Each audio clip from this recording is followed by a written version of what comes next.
Burnout on the job, in the family. Let's address burnout, the causes for it, how to avoid it, how to overcome burnout. Frequently, it's a matter of not knowing your purpose, what things are all about.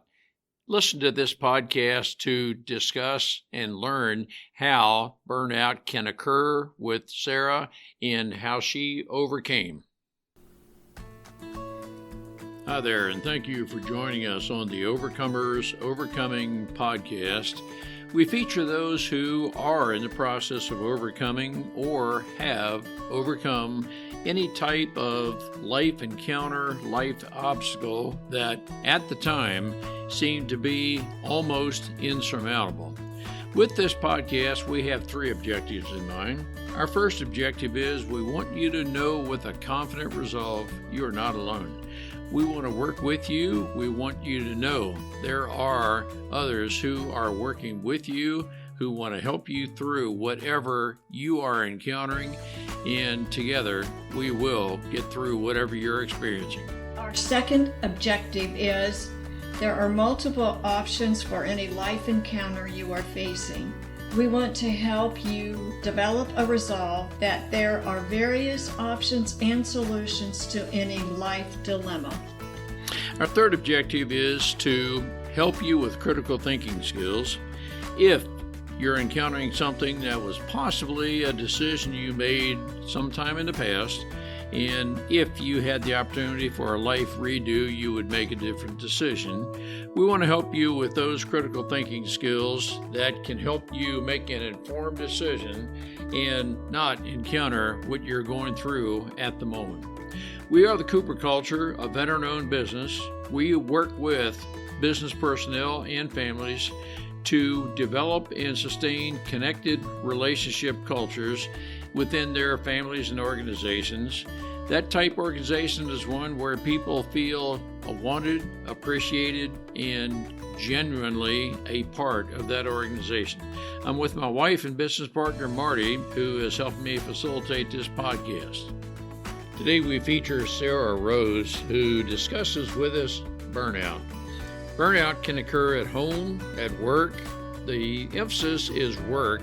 She discusses with us how she experienced burnout in her former workplace, where to a degree she chased the money, but she felt that what was intended to be, she thought would be a real satisfying job, turned out to be a lot of transactional work, which took a lot of energy from her.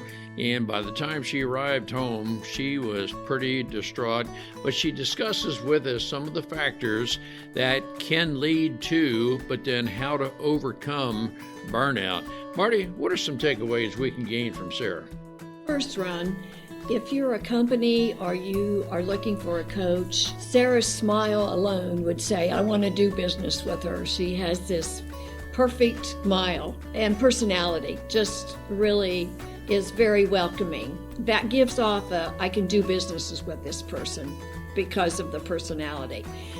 I asked her about when she transitioned from her old job to figuring out what she wanted to do other than being in the same type of situation.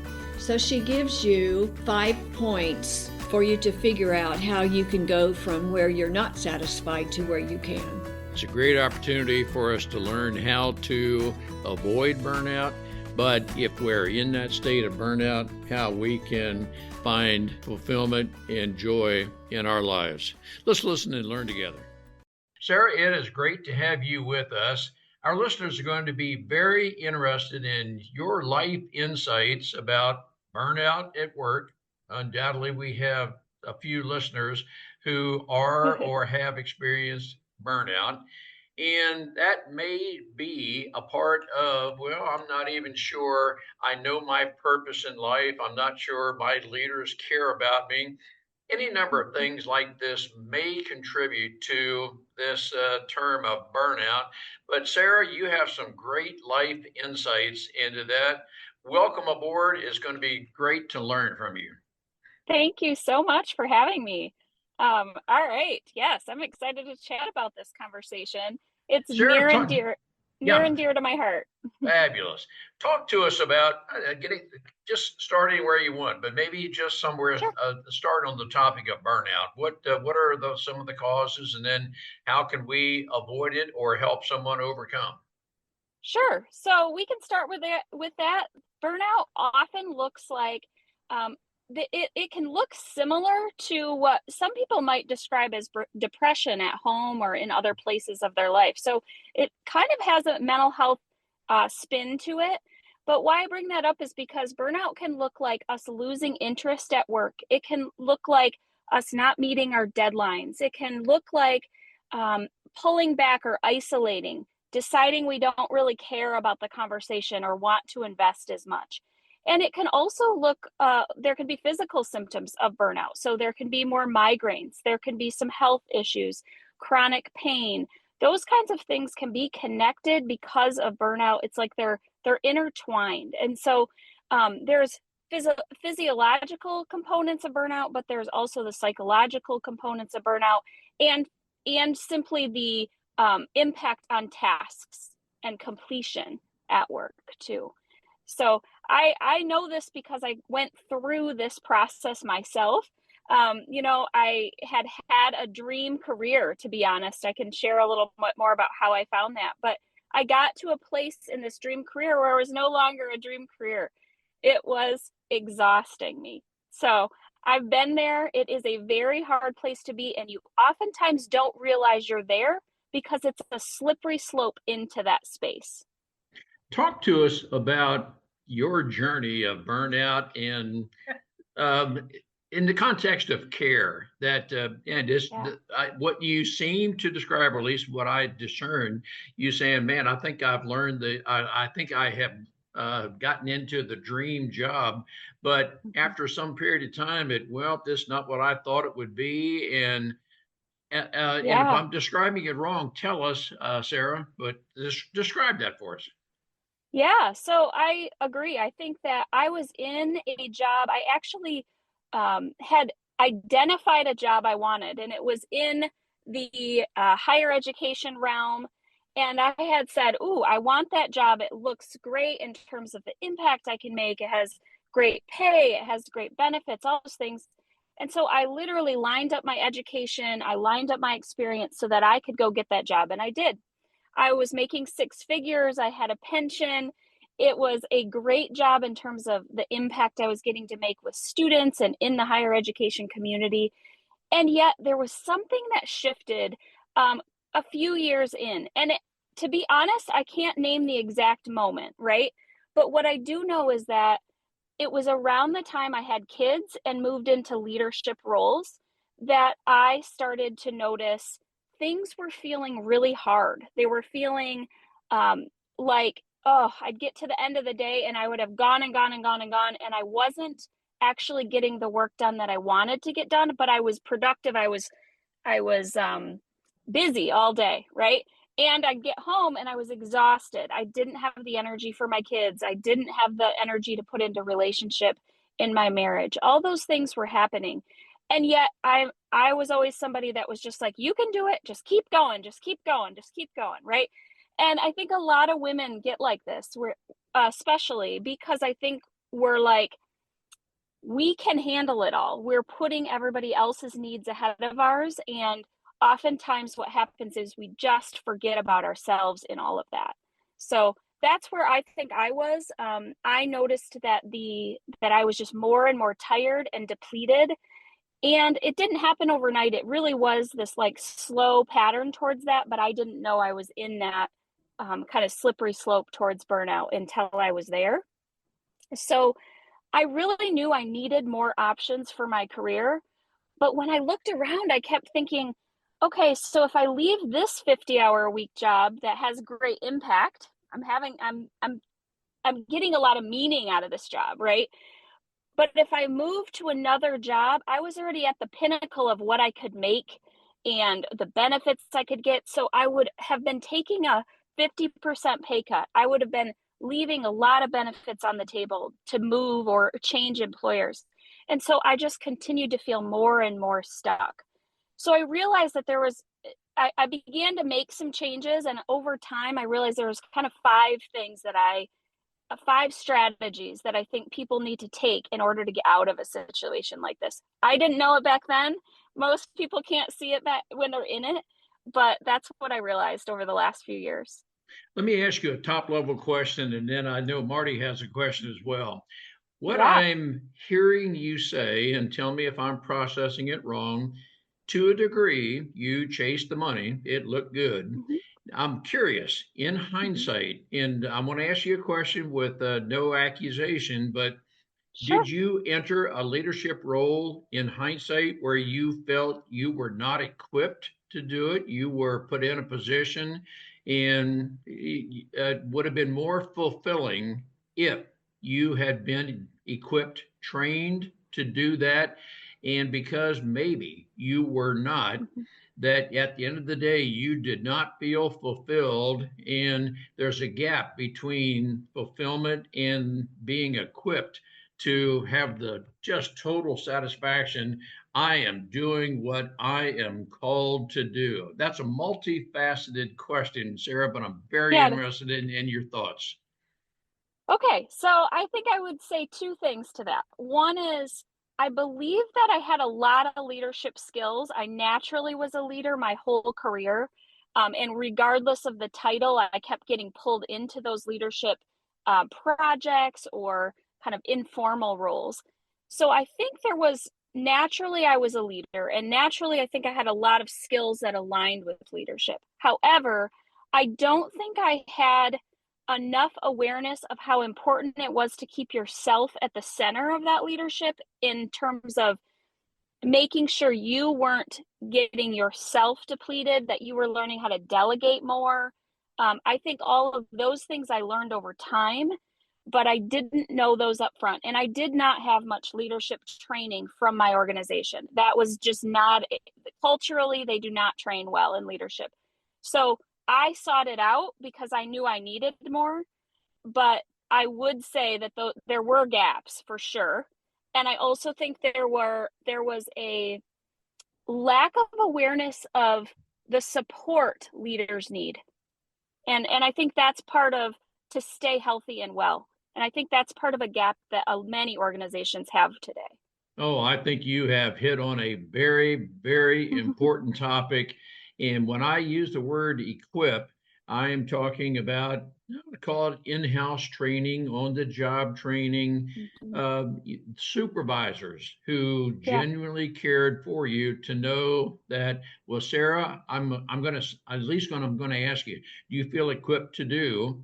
And you may feel, well, tell me what you know. And so we fill in the Mm-hmm. knowledge gaps. But Marty?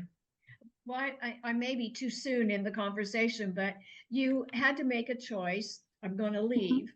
So, how did you determine your purpose and what your calling is, and then your vision for it, and then your goal? I just want to insert here. We have a purpose, vision, goal workshop that we do with people. So, Nice. you know, Yes. because we have listeners that are probably in the same situation you are, and they want, I have a purpose. I'm not sure what it is. I have a vision. Mm-hmm. I need to see that, and I have a goal that I need to work on. Yeah, I love that. So that those are along the lines of where I started. So basically, I began going, okay, what are my options? And I started to look at my options from just like a skill perspective. Like, what skills do I have? What do other people tell me I'm good at? What do I know I'm good at? And then also, I started to look around my organization and go, where is the professional development that I can tap now, right here, or that they would pay for? So I actually didn't leave right away, Marty. I stayed because I really did feel stuck. But I started to kind of like scan the landscape to figure out, okay, what do I already possess? What benefits are here that I could tap into and begin to almost create a path out or create a more robust skill set so that I had a path out.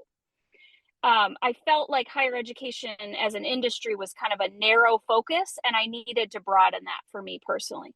So, number one, I started to kind of just like check this landscape and assess myself for what I had already. The other thing that I really had to do is I had to shift my mindset a little bit around stop worrying about replacing the money and start focusing on what impact you want to make. And just like, what were the dreams I had in me? Right. So, kind of like, it's almost like I couldn't get there until I set the money problem aside. Now, I knew I was going to have to solve that eventually, but it's like I had to shift that over so that I could really go, okay, but what do you want to do? Like, what is your what do you want to do in the world, right? Like, I really was kind of, you can call it passion, you can call it impact, whatever it is, but I really did have these ideas and thoughts in me that I knew I could do more. I knew I had more potential in my career. But it's like I needed time to download those thoughts, because in the busy world of life, you don't get time to really reflect on some of those pieces. So I think those two. And then I would also say, I got my like list of 5 in front of me and I'm trying to partner it with your question. But I think the other thing is that and this connects to, I think, like the values and pieces too, is I started to think about, where do I get energy in my work and home, and what is important to me, right? And the values piece is that what is important to me. But I also noticed that when I was doing things that were important to me, or doing things in ways that filled me up, I also was like getting energy from those. They were like energy fillers versus depleters. So I'll give you a quick example. When I would work with with a student, for instance, in my job, I had students I would work with. And if the interaction was very transactional, it was a depleting conversation. It's like I was left going, okay, all right, just move on to the next one, right? Like, it was it depleted me. It was energy sucking. I was giving, but I wasn't getting a lot. When I'd have a conversation that was much more like interactive and connecting, and the person shared a little of their story with me, all of a sudden that appointment would fill me up. It would give me energy. So, I had a job that was filled with all of these appointments all day long. So they had the potential to really deplete me or really energize me. And so I began to notice what was energizing, and I started to put more of that into the appointments that were kind of more transactional. So I'd stop and I'd say, well, just tell me a little bit more about your backstory. Like, how did you get here? Right. And just even getting to hear their story and connect with them allowed me to kind of get like an energy boost from that. It sounds so weird, but it's like just that extra question in that appointment made it way less transactional and depleting for me. And so I changed how I worked, and it allowed for it allowed for my days to actually end up feeling way better. So that's just a little example, but you can do this in ways that are like, you can choose how you when you have appointments or when you have meetings. If you're not a morning person and you have a meeting at 8 a.m. every morning, it might be depleting you right out of the gate, right? So how can you actually shift that to other times? But I think really knowing our values, I think that's awesome that you guys are teaching that. It helps us know when we're aligned with our values, we tend to get that energy. We tend to feel really good. When people are stepping on our values, or the way we're working is stepping on our values, we just get so depleted so quickly. Very, very insightful, Sarah. Several questions come to mind, but we are totally in alignment with you. One question that I really want to get into your 5 points to have our listeners learn about that. Sure. But did you have any problem identifying your strengths? Because there's some listeners who would say, I don't know that I even have strengths. Marty and I are believers, and I suspect you are as well, Sarah. Everybody has strengths. It's just a matter of identifying and highlighting those strengths. When we work within those strengths, we can be, I believe, I'm going to use different terms, transformational rather than transactional. And when you are a part of a person's transformation, oh boy, that is really energizing. It is. Yes. So strengths is, I actually had an opportunity to take the Gallup's Clifton Strengths Assessment a Mm-hmm. long time ago. And that actually was very telling to me. That's one of the pieces I pulled back out when I started to assess what are the skills I have? What are the strengths I have? Let me just kind of reconnect to these things and see if they make sense to me. Do they fit at this stage in my career? And so, one of the things that I started to realize is that for me, my strengths are around relational. They're around thinking ahead, futuristic. They're around strategy. And so I started to go, okay, how can I apply those strengths to actually my career shift is what I started to do even. So number one, I think a strengths assessment like that is super helpful, but I also think we can do it without that. We can do it by simply going, what would somebody else say that I'm good at? We know people have told us things that we're good at our whole lives. Now, we don't always remember those. We love remembering the negative things or the shortcomings that we all have, right? But people have told you what you're good at. Your bosses have, your parents have, your partners have, your kids even have. We have to listen to them and we have to kind of reflect on them, right? But we also know too, like, what if you really were being honest with yourself and allowed yourself permission to kind of brag? What are you good at? Right? I think like prefacing that question with like freedom to brag is honestly really helpful for people. And then I think the other thing is starting to just look around at what you've done helps too. Our experiences give us strengths. That's great insights. Sarah, what are the 5 points that you have taken from your life experiences and I suspect what you are passing forward to others? Already mentioned a couple of them, so I'll just quick do those. But one is number one, assessing those strengths and skills and your own values. What's important to you and what do you already possess? Number two, set aside the worry about money and just focus on how do you want to make impact in your world? What do you dream about? What do you wish you could change or shift? So those two are kind of that reflection space. And then I think the next thing is really starting to do like an energy audit. Where are you getting energy? Where is energy getting taken from you in your everyday life? Do this for home and do this for work. And do this for relationships too, because some relationships give and take. Um, and then the other two that I haven't really mentioned is one is I had to make a conscious decision that I matter to, which sounds kind of funny, but it's like I had to say, you know what? Your needs matter. And in fact, you have needs. And I really literally had to stop and think, wait, what are my needs? At this point in my life, I didn't know.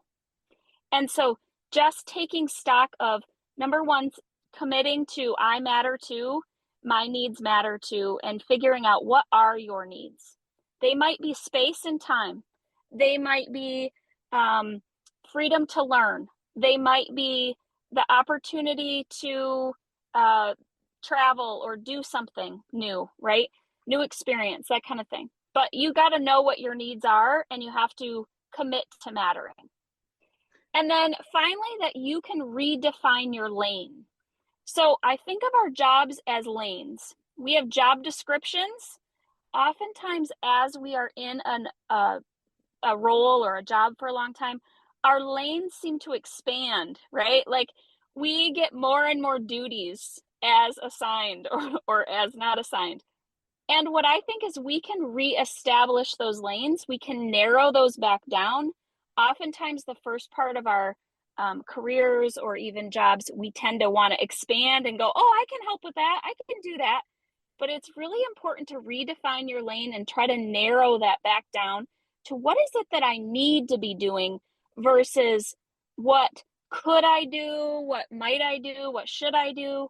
Figure out what you need to do.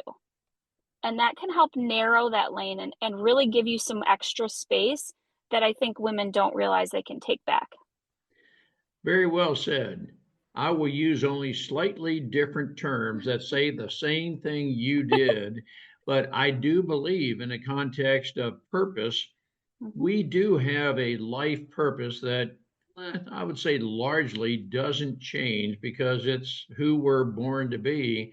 However, our vision for to implement that purpose might change as our Mhm. life changes, as I think you just described, Sarah. And Yeah. it is, I think you might agree, and I would ask this as a question, might it be appropriate to take a life time out if we are arriving home exhausted almost every day of the week because of something at work? Is it Mhm. appropriate to take a time out to assess your life, your purpose, your vision, and so forth? And I will stop very quickly by saying, or soon, by saying that I believe there is a continuum between home and work. We need to have the harmony between home and work Mhm. because if things aren't going well at home, you'll likely carry that into work and the same type thing. Yep. When things Vice aren't versa. going well at work, we're likely going to bring it home. Sarah, for Mhm. the person who might be experiencing maybe early stages of burnout, meaning I'm exhausted every day I come home. How would you Mhm. recommend a person to even get started? Well, I love the idea of the timeout, and I would just pair it with that energy audit. I would make a list of the substantial components of your job, the substantial components of your role at home, and anything else that you're doing. There are people that are doing hobbies or, let's say, types of exercise even that they think are filling them up or that are giving them life, right? That I should be exercising. This is healthy for me. But what they're doing is they might be running marathons and those are depleting them. But whenever they go get to do a Zumba class, they leave going, oh my gosh, this is awesome. Okay, why aren't we doing more Zumba? Because remember, you're leaving feeling awesome, right? So again, I think that energy audit is super important. I love the idea of like wait, I need to give myself a timeout and time to reflect on what is working and what isn't working. I think space in our lives and permission to take space to reflect, it is not done enough. Let's talk about purpose and how that might fit with your life and the possibility of avoiding burnout.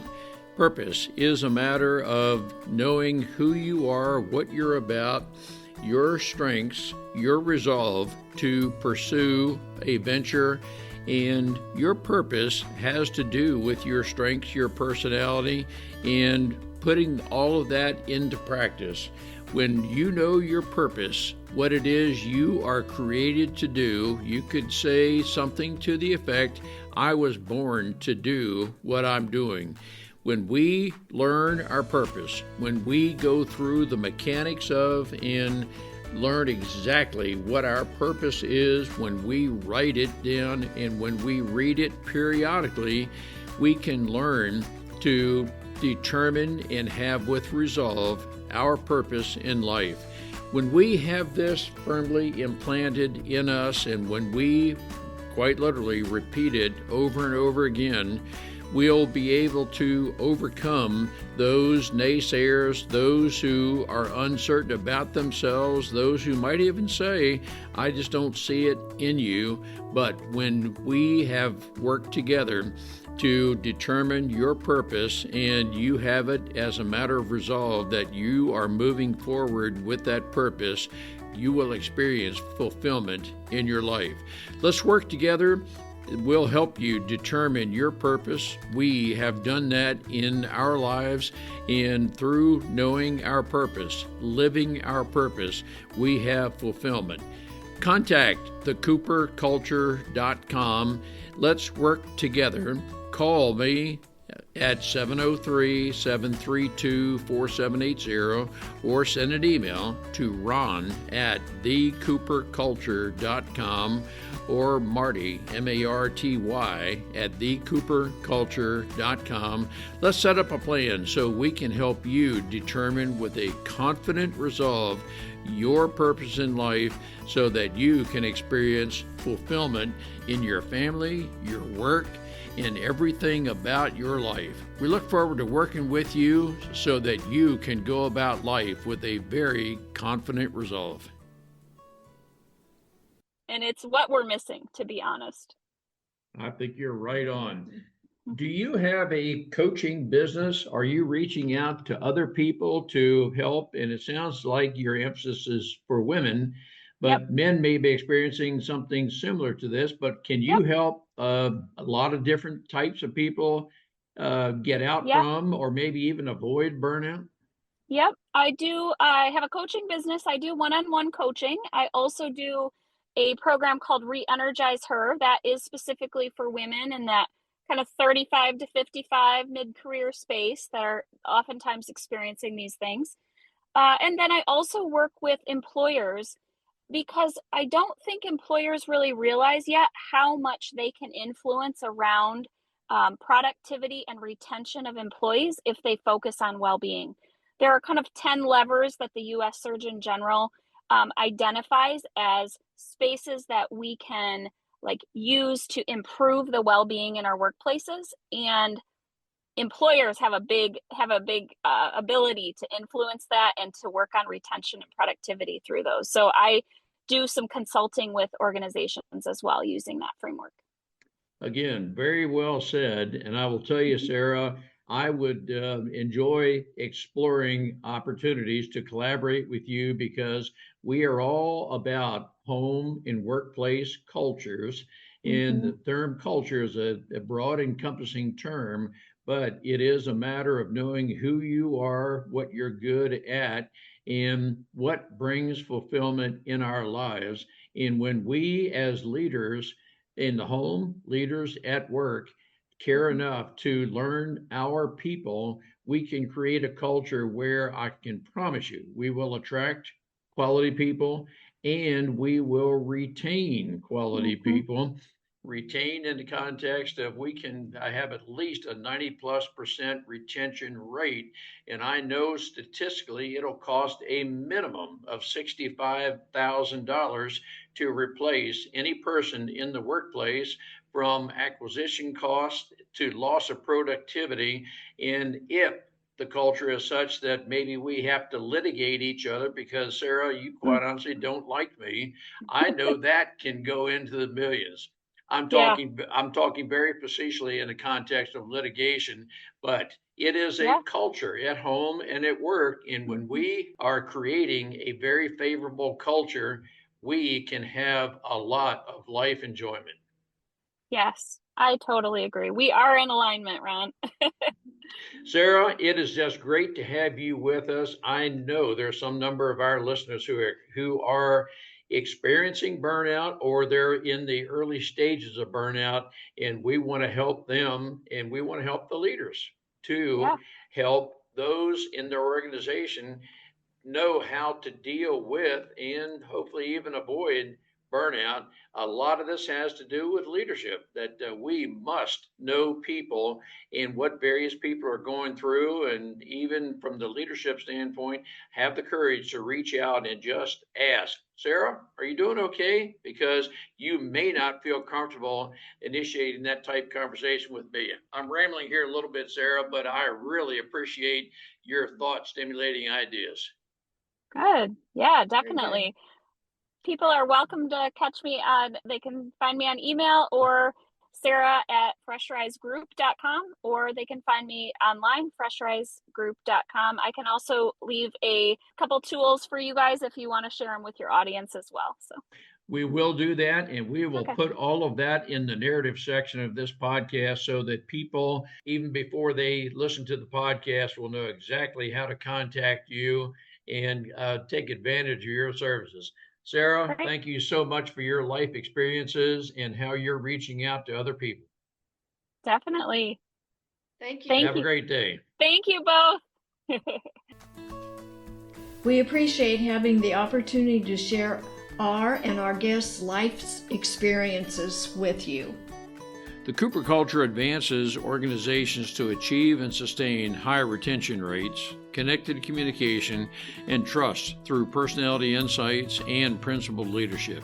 You can contact us at our website, thecooperculture.com, and you can contact us directly at ron@thecooperculture.com or Marty, M-A-R-T-Y, at thecooperculture.com.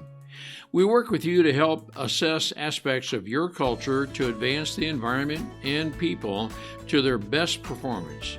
We do that through our staff of certified personal performance coaches, leadership trainers, keynote speakers, and DISC personality behavior experts. You can book a speaking engagement directly through our website by contacting us at ron@thecooperculture.com. We look forward to sharing our life experiences with you, some of which are profound, some of which are pretty funny. Some of those life experiences are ones we'll never do that again because we've been through stuff. We truly look forward to working with you, speaking with you, helping advance you in any way that we can.